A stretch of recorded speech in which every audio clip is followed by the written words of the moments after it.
पंचदेव प्रार्थना एक शक्तिशाली मंत्र है। प्रातःकाल सच्चे मन से इसे सुनने से जीवन के सभी दुख तुरंत दूर होने लगते हैं।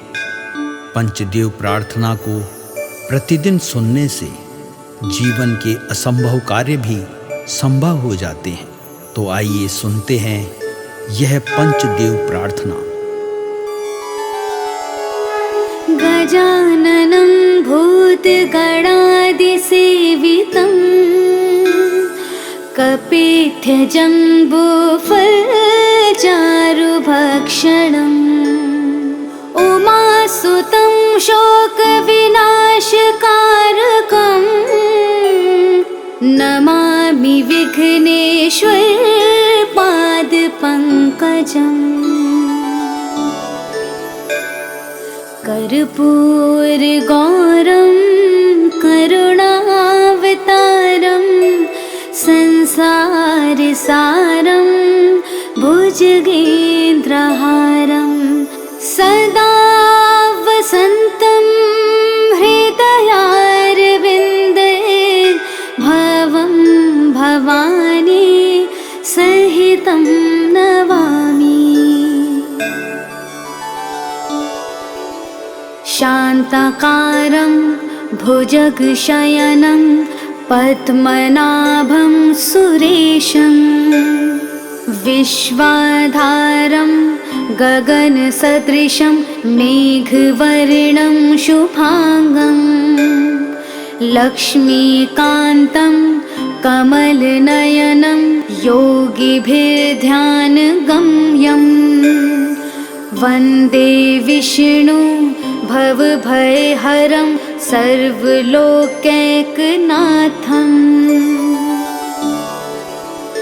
नीलाम्बुजश्यामलकोमलाङ्गं सीतासमारोपितवामभागं पाणो महासायकचारुचापं नमामि रामं रघुवंशनाथम्। मनोजवं मारुततुल्यवेगं जितेन्द्रियं बुद्धिमतां वरिष्ठं वातात्मजं वानुरयोधमुख्यं श्रीरामदूतं शरणं प्रपद्ये। करारविन्देन पादारविन्दं मुखारविन्दे विनिवेशयन्तं वटस्य पत्रस्य पुटेश्यानं बालं मुकुन्दं मनसा स्मरामि। या देवी सर्वभूतेषु शक्तिरूपेण संस्थिता नमस्तस्यै नमस्तस्यै नमस्तस्यै नमो नमः।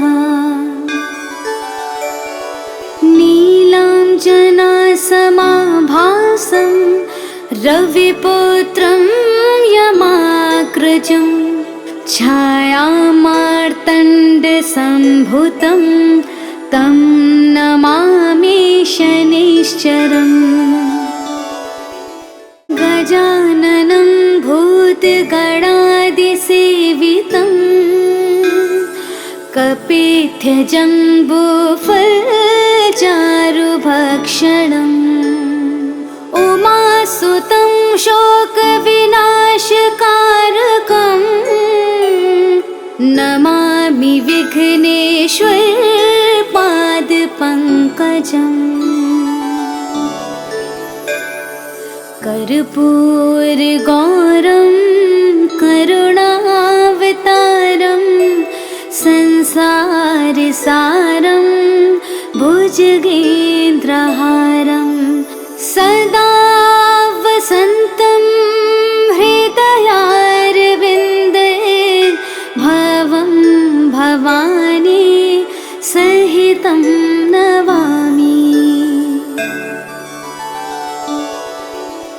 शान्ताकारं भुजगशयनं पद्मनाभं सुरेशं विश्वाधारं गगनसदृशं मेघवर्णं शुभांगं लक्ष्मीकान्तं कमलनयनं योगिभिर्ध्यानगम्यं वन्दे विष्णु भवभयहरं सर्वलोकैकनाथं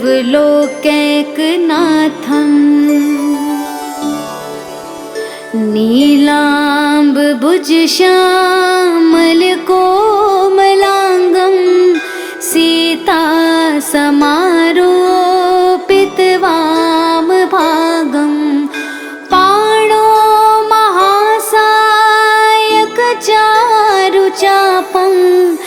नमामि रामं रघुवंशनाथम् मनोजवं मारुततुल्यवेगं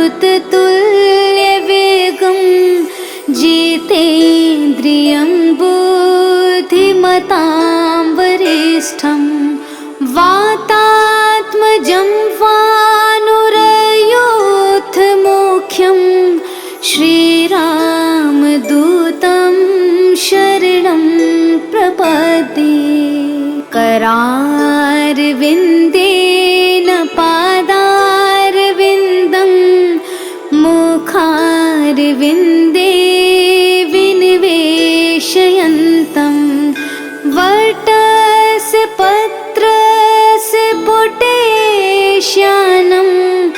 बालं मुकुन्दं मनसा स्मरामि। या देवी सर्वभूतेषु शक्तिरूपेण संस्थिता नमस्तस्यै नमस्तस्यै नमस्तस्यै नमो नमः। नीलाञ्जनासमाभासं रविपुत्रं यमाग्रजं छायामार्तण्डसम्भुतं तं नमामि शनैश्चरम् गजाननं भूतगणादिसेवितं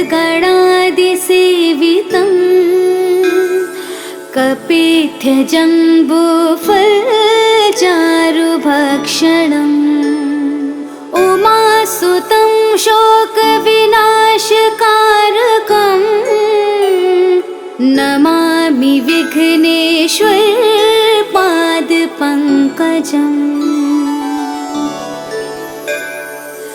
कर्पूरगौरं करुणावतारं संसारसारं भुजगेन्द्रहारं सदा वसन्तं हृदयारविन्दे भवं भवानी सहितं नमामि। शान्ताकारं भुजगशयनं पद्मनाभं सुरेशं विश्वाधारं गगनसदृशं मेघवर्णं शुभांगं लक्ष्मीकान्तं कमलनयनं योगिभिर्ध्यानगम्यं वन्दे विष्णु भवभयहरं सर्वलोकैकनाथं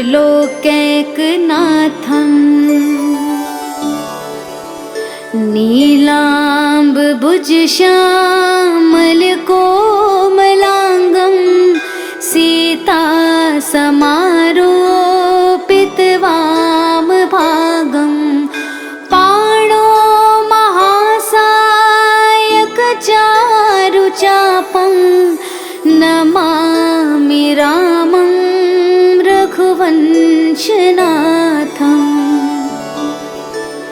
मनोजवं मारुततुल्यवेगं जितेन्द्रियं धीमतां वरिष्ठं वातात्मजं वानुरयोधमुख्यं श्रीरामदूतं शरणं प्रपद्ये। करारविन्देन पादारविन्दं मुखारविन्दे विनिवेशयन्तं वटस्य पत्रस्य पुटेश्यानं बालं मुकुन्दं मनसा स्मरामि।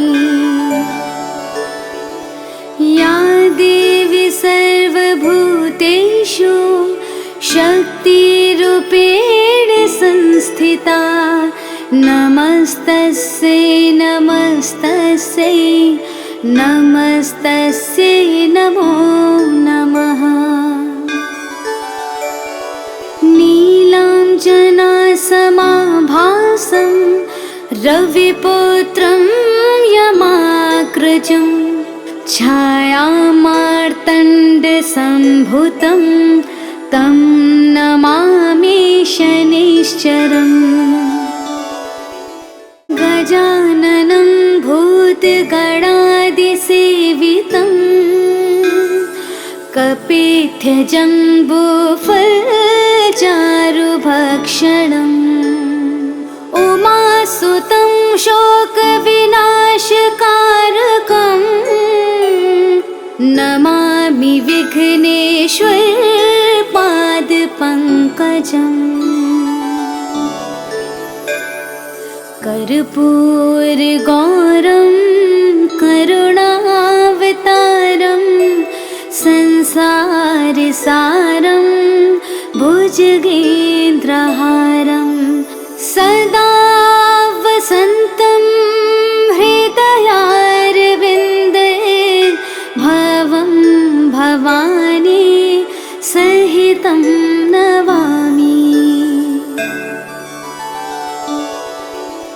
शान्ताकारं भुजगशयनं पद्मनाभं सुरेशं विश्वाधारं गगनसदृशं मेघवर्णं शुभांगं लक्ष्मीकान्तं कमलनयनं योगिभिर्ध्यानगम्यं वन्दे विष्णु भवभयहरं सर्वलोकैकनाथम्।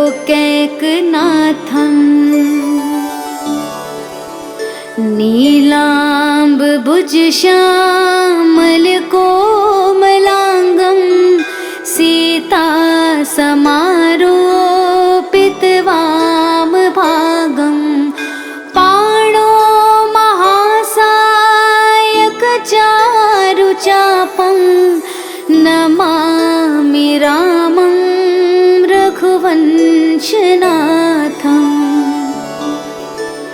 मनोजवं मारुततुल्यवेगं जितेन्द्रियं बुद्धिमतां वरिष्ठं वातात्मजं वानुरयोधमुख्यं श्रीरामदूतं शरणं प्रपद्ये। करारविन्देन